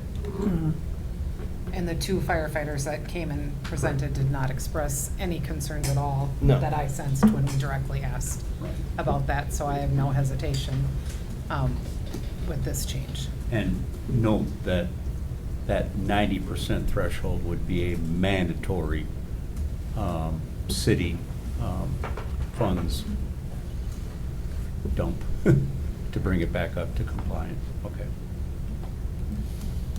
Any other discussion, questions, or clarification? All right, with that then, I'm looking for a motion to approve Resolution 20-1028-02, the fire relief joining Para. So moved. Moved by DeLuca. Second. Second. Any further discussion or questions? Hearing none, all in favor signify by saying aye. Aye. Opposed, same sign. Motion carries 5-0. Next item of business is Resolution 24-1028-03, approving the Hennepin County Hazard Mitigation Plan. I'm going to invite Director Chief Gary Krales to the podium and turn it over to him. Thank you, Honorable Mayor. Included in your packet is a very lengthy Hennepin County Emergency Management Mitigation Plan.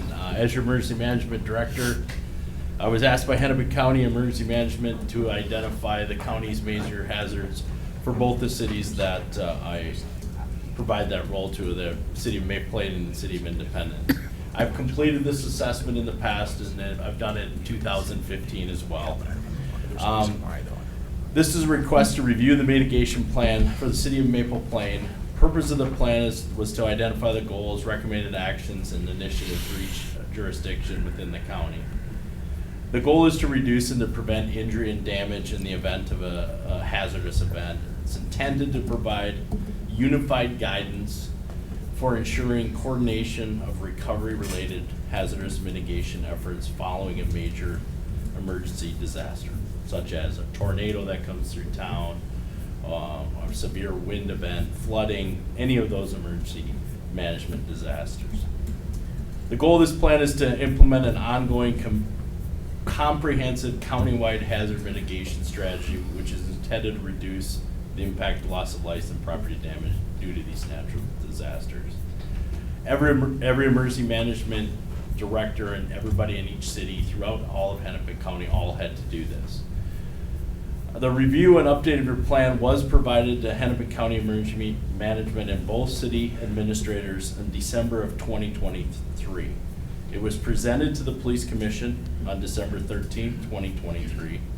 And at that time, it did not require any action by the City Council or either city, as both cities were advised that sometime in the spring of 2024 that a final plan would be provided by Hennepin County Emergency Management, presented to the Hennepin County Commissioners, and at that point they would ask for each city for the approval of their section of the mitigation plan in late spring 2024. Well, here we are, end of October.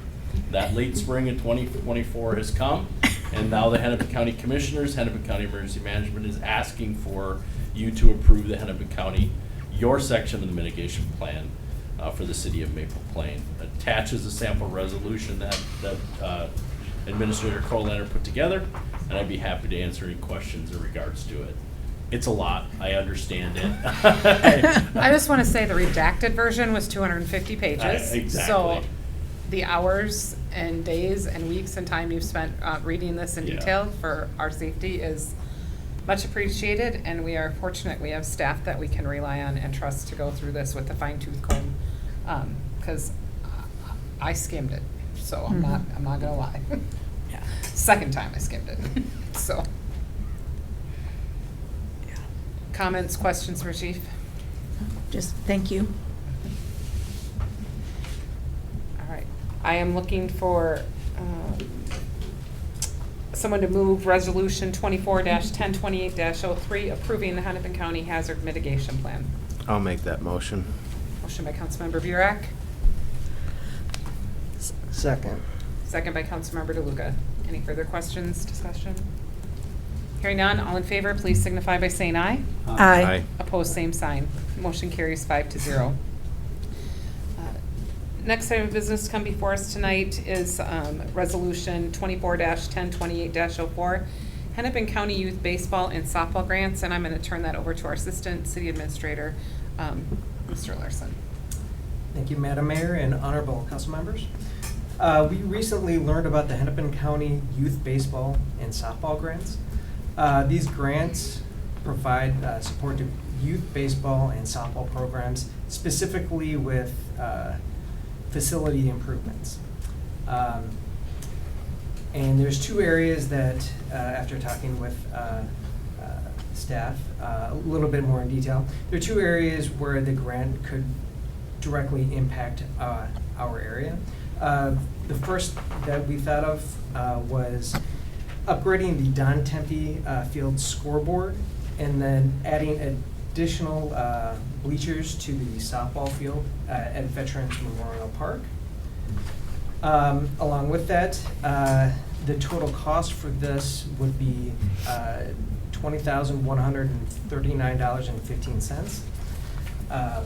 The grant splits the cost directly with the city on a 50-50 basis.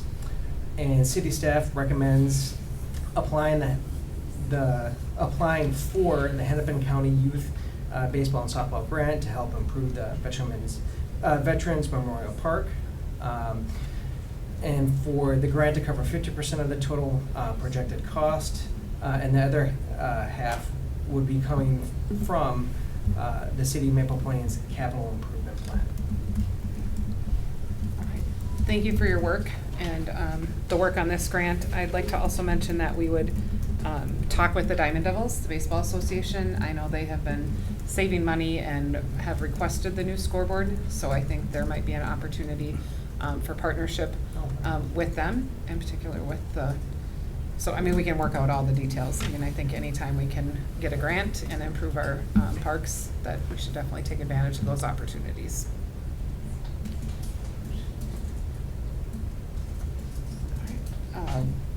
With that, then I'm looking for someone to move Resolution 24-1028-04, the Hennepin County Youth Baseball and Softball Grants. Why don't I make that motion? Motion by Councilmember Fay. Second. Second by Francis. Any further discussion or questions? Hearing none, all in favor, please signify by saying aye. Aye. Opposed, same sign.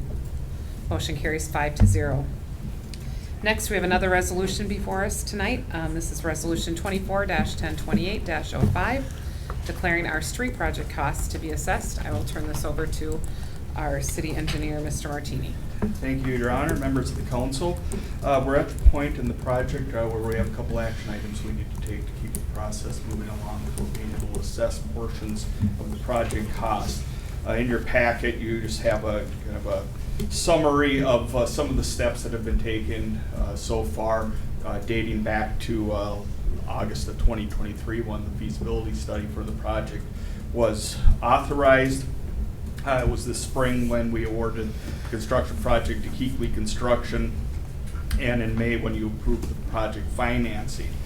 Where we're at tonight is we're looking to pass two resolutions. One would be declaring the cost to be assessed as part of the project, and then the second resolution is setting the date and time of the improvement hearing. We've given you some cost breakdowns here in the memo, essentially comparing it to where we were at the feasibility study. The total project cost is estimated $4,566,074.57. And that includes a couple non-assessable parts of the project, the parking lot in Rainbow Park and the mill and overlay of Howard Avenue. So you take those out, 35% of the remaining costs then are the assessable portion to the individual benefiting properties. That amount totals $1,561,176.18. All of these costs are based on estimated final project cost or soft cost of 20%. With that, I guess I would just be happy to answer questions. If you want some more detail, be happy to go into it. Otherwise, I would recommend moving forward with those two resolutions tonight. David, I got a couple of questions. Sure.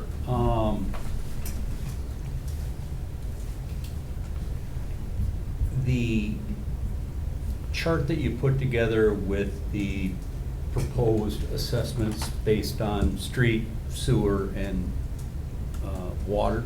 Yep. I was trying to remember the formulas for corner lots, because we've got Howard that was done, and Independence now is butting up to Howard, and they're, are you confident that the assessed values that you have for certain properties are accurate? Yes. Okay, Yes. and then there's some properties where water may be coming from an adjacent street, but sewer's coming from another, so they're not being assessed these raw numbers that you have here are accurate to your best ability? Yes, yes. Okay. And it really, we worked out those details for the most part when we were finalizing the feasibility study. If you recall, we went through a few different scenarios as to how we might account for some of those costs, really for the properties, like you had said, that didn't have an accessible property adjacent on one side of the road or both. Ultimately, the city decided that we were going to take those costs on, for instance, the frontage along the railroad. Independence has some of the water and services come off of Main Street instead of Independence, so we're not assessing those properties for water and sewer. With this project, they would be assessed in the future with the Main Street project for that portion of. But wasn't there a formula that something couldn't be assessed Yeah, you have 55% as within- long as it was done within 3 years or something? Yeah, in the presentation for the assessment hearing, I have that in there. I don't recall the Sorry. exact amount, but yes, your ordinance says that you won't assess a corner lot. If you've been assessed for one side, you don't get assessed for the other side if it's within a certain time period. Correct. And we've accounted for that. Okay, now, this is a very tight timetable that we have here, because we're establishing the public hearing, and then that information, if it gets approved, gets certified and goes to the county, so that it can ensure that we can make sure it gets on next year's taxes. Correct. If we miss any of those dates, we could potentially miss the certification period, and we lose an year. entire year, Yes. correct? Okay. Do you feel it's necessary to do a benefit analysis? Have we done a benefit analysis? We have Are we gonna not- run into problems where a benefit analysis is important to keep this process moving in this tight timetable? Yeah, correct. And I think you've done it both ways in the past, where you've gotten kind of an independent assessment of the value of the properties before or after the project. That's A handful of the properties? yes, And and you- that's resulted in some, I guess, let's say, some information that wasn't necessarily consistent with your historical practice as to what you have assessed, or, in my opinion, the true cost of the project. It's interesting, if you look at this project, if you take where we're at, the proposed assessment roll that has been put together, if you have water, sewer, street, and storm, the per unit assessment is $17,080. Or less? Yes, or less if you don't have all those components. In the 2021 project, the assessment for all the components of the project was $17,167. So very consistent with the cost of the project to provide these services, replace them, and maintain that infrastructure. So from my perspective, I feel like it's very reasonable, very consistent. There's nothing unusual here about the way the project is unfolded or the way the costs have come in.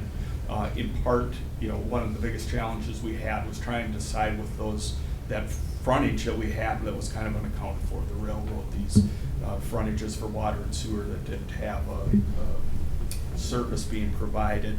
The decision that the council made to ultimately make those city costs, again, brings it right in line with where it's been historically for past projects and what you assessed. As we've tried to be consistent with as well, we've started with the feasibility study that estimated the cost to the best of our abilities. You chose to move forward based on those estimated costs. We had a check-in when we took the bids to verify that we were still comfortable with the cost of the project based on the actual bids we received, which again came in then lower. Actually, we received really good bids, lowered those costs from what we had estimated. And now here, moving forward into the assessment hearing, the estimated final costs are actually just a little bit less than what the city used for a financing number in May. So along the way, I feel very comfortable that we've done everything in an efficient manner to complete this project, maintain that infrastructure in the most cost-effective way possible. Mr. Colander? Thank you, Madam Mayor, members of the council. Item number 2 on that resolution has an interest rate of 4% per annum. I just do want to point out that our bond documents recommended a 5.5% interest rate. The 2021 interest rate on that bond was 1.31%, and we assessed it at 2.74, so 1.43% higher. So even if we went with what we did in the past, it would put it at 5.43%, not 4%. Because our true interest rate for our bond is 4%. So I just wanted to point out that there would be that correction. What number you guys want that to be is up to you, but our bond documents did recommend 5.5.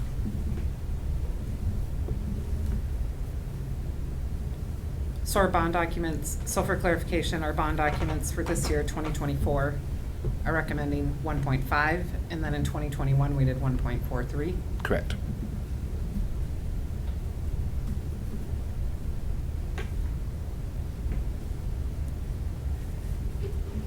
So how would you explain to the 2024 resident why we did 1.5 when in 2021 we did 1.43?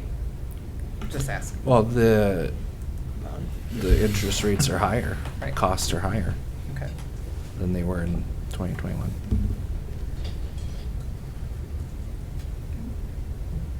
So we need to make that decision before we can do this resolution.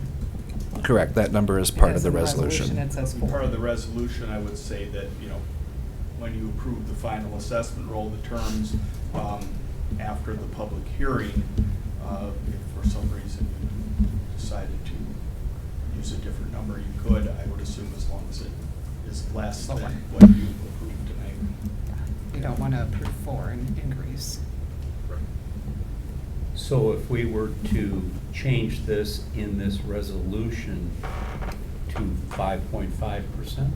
That would be the 1.5 that our bond Correct. And that's have what will be recommended. advertised in the paper, and that will Right. be in the individual notices that go That they'll to the receive. But residents. if in November then we wanted to change that to something less than, we could. We can go down, but not Right. up. Well, and I think it's important that the council is able to review this information and make an informed decision on the rate. Unless you're comfortable with, well, I would set it at the 5.5 I set it at tonight, 5.5. and then I won't advise you on the finances of how the bond payments pay out.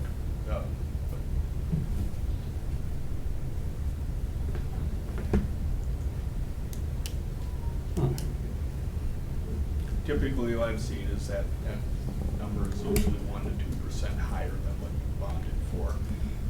and that's to cover overhead costs. And I believe it staff has something to costs. do with if people are paying off early, it changes the finances of the bond. And again, I would defer to your financial advisor to explain or coach you on what is an appropriate number there. Well, then I think so we can make an informed decision and have all of our questions answered and accurate information. I would propose that for tonight, for the resolution, we go with 5.5, the max, knowing that would allow us time to get those answers, and then we could decrease it. Could we say a rate not to exceed 5.5%? Yeah, we can put that in the resolution. I defer to Scott on whether or not it has to be exact or not in the notice for setting that interest rate. The notice itself, you can, I would say the notice, you can always reduce it in the final, but you can't go above it. No, we just, So the question would be, can we just, in the resolution, we say not to exceed Yeah, 5.5%? 100%. Right, it's the same thing, like, even like in an assessment, you can always go below the assessment, so it's the It's same. like our budgets. so I we think if change this is that gonna language. get published, I think that's I think- probably, it's easier on the eyes. So is there consensus then from council? Is everyone comfortable with the verbiage not to exceed 5.5%? Yes. Like that better. Yeah. Staff has that direction? Okay, so when approving this ordinance, in there would be the change not to exceed 5.5%. Okay, any other discussion or questions for our engineer, staff, legal? Okay. So the first resolution before us then tonight is Resolution 24-1028-05, declaring the street project costs to be assessed. So moved. Moved by DeLuca, Second. second by Burek. Any further discussion or questions? Hearing none, all in favor, please signify by saying aye. Aye. Opposed, same sign. Motion carries 5-0. The next resolution before us tonight is 24-1028-06. This is the ordering of a public hearing for the 2024 street assessment project. Do we need any? No, the proposed time is 7 o'clock on a special meeting on November 18th 18th, here in the chambers. in the chambers. So that date has already been set, and the time here, November 18th at 7 PM. And looking for someone to move Resolution 24-1028-06, ordering the public hearing for the 2024 street project assessment. So moved. Moved by DeLuca, Second. second by Francis. Any further discussion or questions? Hearing none, all in favor, please signify by saying aye. Aye. Opposed, same sign. Motion carries 5-0. Thank you. Thank you. Next item of business this evening is another resolution approving City Hall Development Fund, and I'm going to turn this over to Administrator Follinger. Thank you, Madam Mayor, members of the council. In our strategic planning, we talked about City Hall development and options for City Hall at a point when our lease here is no longer able to be renewed. I'm recommending that we use unused escrow funds or escrow funds that go back to the city, like in the case of the downtown developer, into the City Hall Development Fund, kind of like how we have our park improvement fund, to specifically say where those funds will be held. I just want to confirm, this is not a holding area for all escrow funds that are currently being used. It's strictly a bucket that's going to hold escrow funds after all the business attributed to those escrow funds is done. Correct. Any escrow funds that the city ends up keeping. Okay. Clerk, Councilmember DeLuca. I'm troubled by this. The creation of another bucket when we have a capital improvement fund that, no doubt, if we were to do some kind of a city hall project, money would be taken out of that capital fund anyway.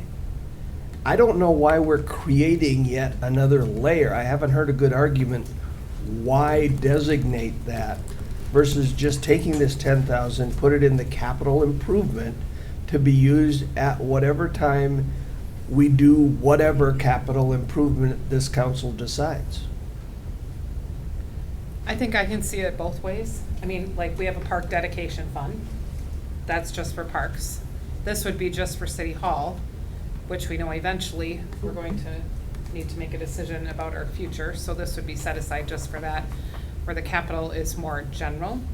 So I can go either way. If it's easier for staff and finance, then I have no problem supporting this. Would capital improvement funds ever be used on a park project? Capital improvement funds can be used for whatever the council deems Anything. necessary.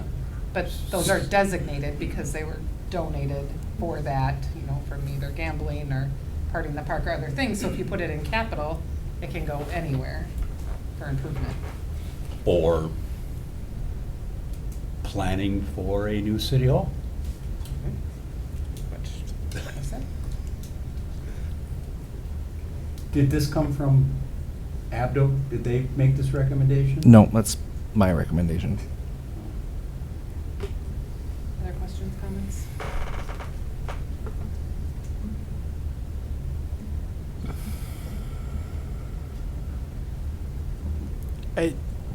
What is the benefit for just having it to a dedicated fund? To track it, or?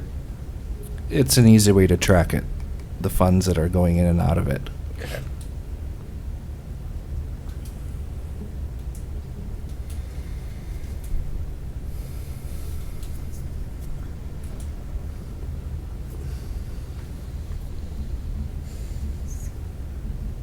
So it's kind of like a subcategory of CIP.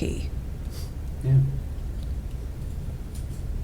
So we're sitting on this $10,000 because of the cancellation of the purchase agreement. Yep. You want to create a new fund to put it in because you want to designate that specifically for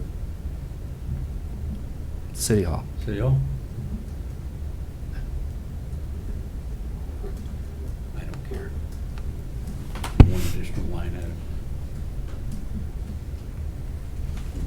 All right. Yeah, I would say let's do it. Someone needs to move the resolution.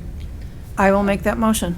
All right, Councilmember Francis has moved Resolution 24-102807, approving the City Hall Development Fund. Is there a second? I'll second that one. Second by Councilmember Burek. Any further discussion or questions? I'll just note, I'm in favor of it if it makes staff's jobs easier, and as it comes a recommendation from them, I don't personally see any harm in it. Any other further discussion or questions? All in favor, please signify by saying aye. Aye. Opposed, same sign. Aye. Motion carries 4-1. I'm going to suggest that we do council reports and other business before we go into closed session tonight. Okay. Councilmember Burek, do you want to start us off? Just fairly light month, public hearing, business meetings, workshops. I did make it to the trunk or treat, a little bit on the later side, but I did make it. Excited for Halloween coming up. Just keep in mind, both people walking and driving cars, be on the lookout for everybody. That's it. Thank you. Councilmember DeLuca. Lots of workshop topics this month that we talked about. Personnel met, and there's some activities that we'll be talking about later. Nothing of major consequence. The trunk and treat, I appreciated seeing our police and our fire there. And I can tell you, my grandkids had a great time climbing into that vehicle, Gary. Getting out of the vehicle was a little harder. And tomorrow, Kevin and I will be convening the first citizens, or the next phase of our citizens advisory group. We're actually going to be looking at some of the common spaces in town. Specifically, we're starting with Rainbow Park. And we're going to do a walk through and see what lens our citizens put on the parks and what they see. Sometimes we don't see something because we've seen it too much. So get a fresh set of eyes. How many citizens? 2. Wonderful. All right, and we're looking for Awesome. more, right? Are And always looking open for more. And on planning and EDA. Okay, sorry, that was my PSA. Councilmember Fay. Well, regularly attending Rotary as a service organization. We're all about service, and we did a lot of service this month.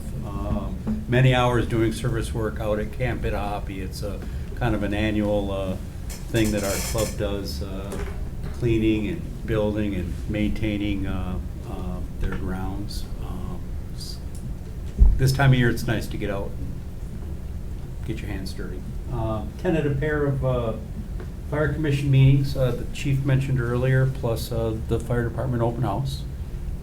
In addition to, we had strategic planning review, as well as a pair of public hearings, tonight being one of them, workshops, and tonight earlier business meeting. So busy, been fun. Councilmember Francis. Well, I started off the month with Cookies with Council and had great conversations. We have some residents that are very invested and very interested in what we're doing. Bringing manila folders full of lists. Attended the chamber meeting, as well as the helped with the trunk and treat put on by the chamber. Had a lot of fun. The bounce house was a hit. The kids just kept going in circles to go down the slide, and some even passed up candy just to go into the bounce house. And they loved seeing the fire trucks and the police cars and getting a fire hat and all that good stuff. Attended EDA, special meetings, still working on the rebranding with our committee. We're making some headway there. For me, it felt like a busy month. Enjoyed every minute of it. Thank you. I as well felt like it had been a busy month. I've been on many of the meetings with, most of you up here already mentioned personnel and rebranding. Excited to start seeing some color come together with rebranding and get the community involved with that. Fire Commission has been very busy. Glad we're moving forward. One of the events that the city was able to help with was Art in the Park with Orono Community Education, and I love it whenever we can get people in our parks and have those partnerships, and that was well attended. They lost count at over 300 people. The streets were full, the parking lots were full, the park was full, and it was a great event. So look forward to doing that again next year, hopefully. With the Northwest Hennepin League of Municipalities, we had the opportunity to tour the Hennepin County Traffic Management Center. That was very eye-opening and a neat opportunity to do that.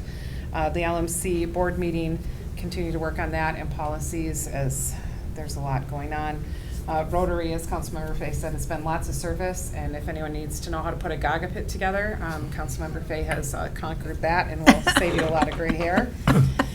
The West Hennepin Chamber of Commerce, I know many people up here have mentioned the truck and treat, and it's just fun to see that ongoing tradition. The last Saturday in October started with the Boo Market and MPFC, and the number of people that come through there, but that would not be possible if it weren't for our businesses and the numerous donations that we received, and sponsoring the trunks, the gifts, all of it. So it's the only fundraiser the chamber does. So a special thank you to all those businesses that already do so much for the community. We really appreciate that.